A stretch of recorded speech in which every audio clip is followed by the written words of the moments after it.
All right, ladies and gentlemen, next comic coming to the stage. I know she's got some friends out in the crowd. Let her hear it. Get up for Brandy Thomas. Get up for Brandy!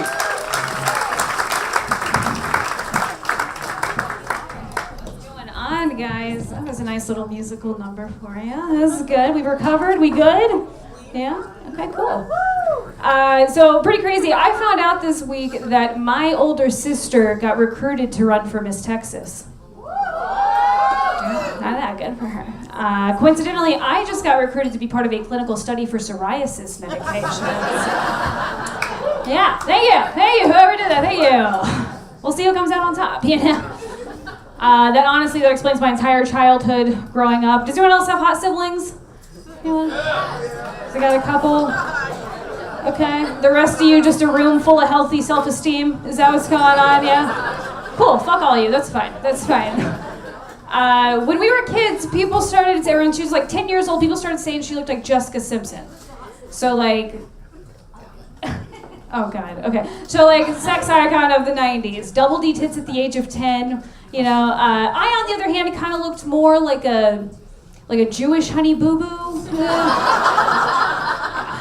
I was a very sweaty kid, real sweaty. Yeah. I did develop some good coping mechanisms though, such as celebrating her misfortunes. Yeah, sure you guys are familiar with that. It's sort of like when a coworker gets a promotion that you want, and then the next day they get in a car accident, and on the outside you're like, oh no, but on the inside you're like, oh wow, God is real. That's amazing. Great, awesome. She ended up getting pregnant at the age of 16, which we're from Texas, so it's actually like part of the whole Sweet 16 birthday package. Yeah, it's not a big deal.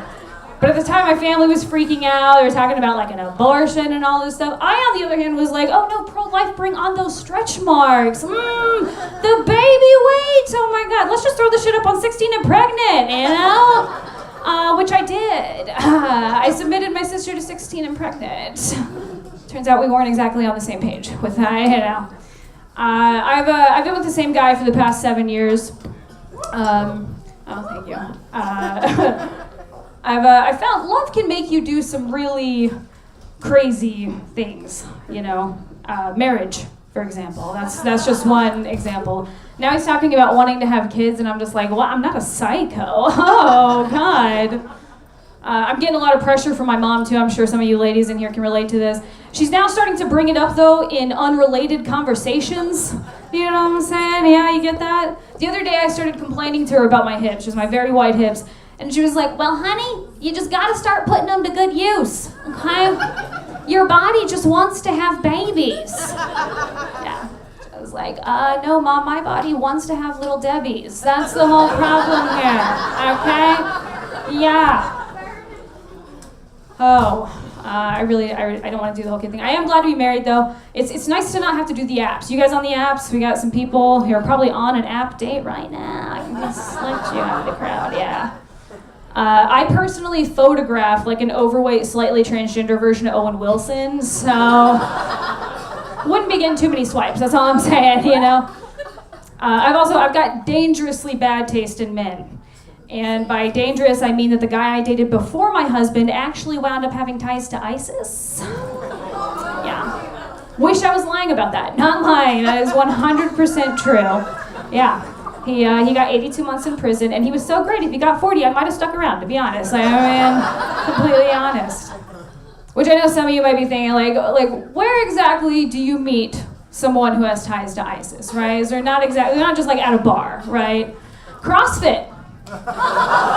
Yeah. We met in a CrossFit class, so that's where you go for that. Yeah. Later realized we obviously have very different workout goals, you know? The worst part is he was honestly such a great boyfriend. He really was, which is like really weird. And I was bummed he didn't tell me. The way that I found out was very unfortunate. We had been dating for like 3 months. Things were going great. And then randomly I stopped hearing from him, which is like very upsetting. You know, I was like really upset about it. And then I turned on my news one day. There he is. Being detained at the Houston airport. Yeah. Which, not gonna lie, the first thought I had was, thank God he wasn't ghosting me. You know, like, I mean, all mass murder aside, at least my self-esteem is intact, you know? That's all good. It's all good. I think it's really easy to overlook these types of things, you know, all these weird quirks people have when the sex is good, and that was the case in my case. It really was. It was fantastic. He was very dominating, you know, explosive even. The sex was just explosive. It was amazing. Oh my God. I did not leave the relationship empty-handed, fortunately. He actually introduced me to the wonderful world of vibrators. Oh. Yeah, which I'm gonna pick on you guys. I know this is a controversial thing for men. Sir, I'm gonna pick on you. Is that okay? Yeah?